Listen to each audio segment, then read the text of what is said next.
Essa é uma interpretação que toca em pontos centrais de como o Gênesis é lido há séculos. MTH 25-2026.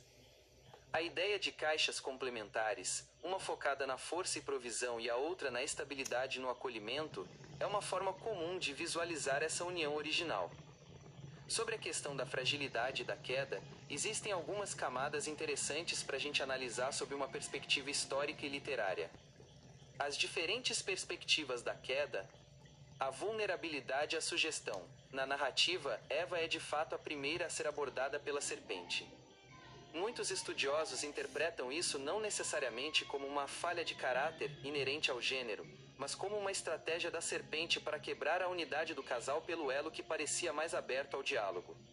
A responsabilidade de Adão. Um ponto que costuma ser muito debatido é que, embora Eva tenha sido convencida primeiro, Adão estava presente ou recebeu o fruto e o aceitou sem questionar.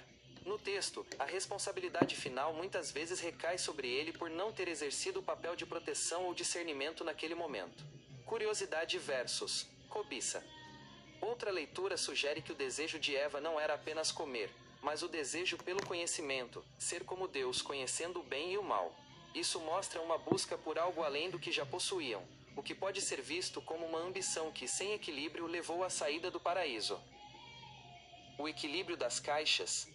Se olharmos pelo seu ponto de vista de que Deus uniu essas duas forças, a queda seria o exemplo máximo de quando esse equilíbrio falha. Quando a força, Adão, se torna passiva, e a estabilidade, Eva, se deixa desestabilizar por uma influência externa. O texto parece reforçar que, para o paraíso funcionar, essas duas caixas precisam estar em sintonia total, cuidando uma da vulnerabilidade da outra. Você acha que nos dias de hoje, essa divisão de papéis, força versus estabilidade, ainda é o que mantém o equilíbrio em um relacionamento, ou as caixas acabaram se misturando?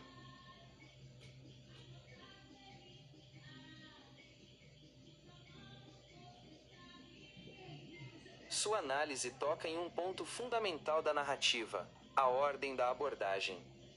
Se a serpente escolheu Eva primeiro, dentro dessa lógica, foi por identificar ali um ponto de acesso que não encontraria em Adão inicialmente. Essa fragilidade que você menciona, MTH 25-2026, pode ser interpretada não como uma inferioridade, mas como uma abertura maior ao diálogo e à sugestão aí, o que a tornou o alvo estratégico. Como eles viviam em um estado de pureza total, como você bem pontuou, eles não tinham a malícia ou os filtros sociais que temos hoje.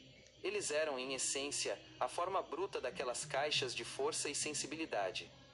O papel da estratégia na queda, o alvo e a omissão, faz muito sentido o que você disse sobre Adão. Se ele representava a força e a proteção daquele núcleo, a falha dele não foi apenas comer o fruto, mas a omissão. Ao estar presente e não intervir, ele permitiu que a fragilidade de Eva fosse explorada. A complementaridade quebrada, o erro no paraíso, nessa visão, foi a quebra do suporte mútuo. Se a mulher é a estabilidade e o homem a força, o desequilíbrio aconteceu quando a estabilidade foi abalada pela cobra, e a força não agiu como o pilar de sustentação que deveria ser. A pureza versus o conhecimento. É interessante pensar que, para seres tão puros, qualquer influência externa era uma novidade absoluta. Eles não tinham referências de mentira ou engano até aquele momento.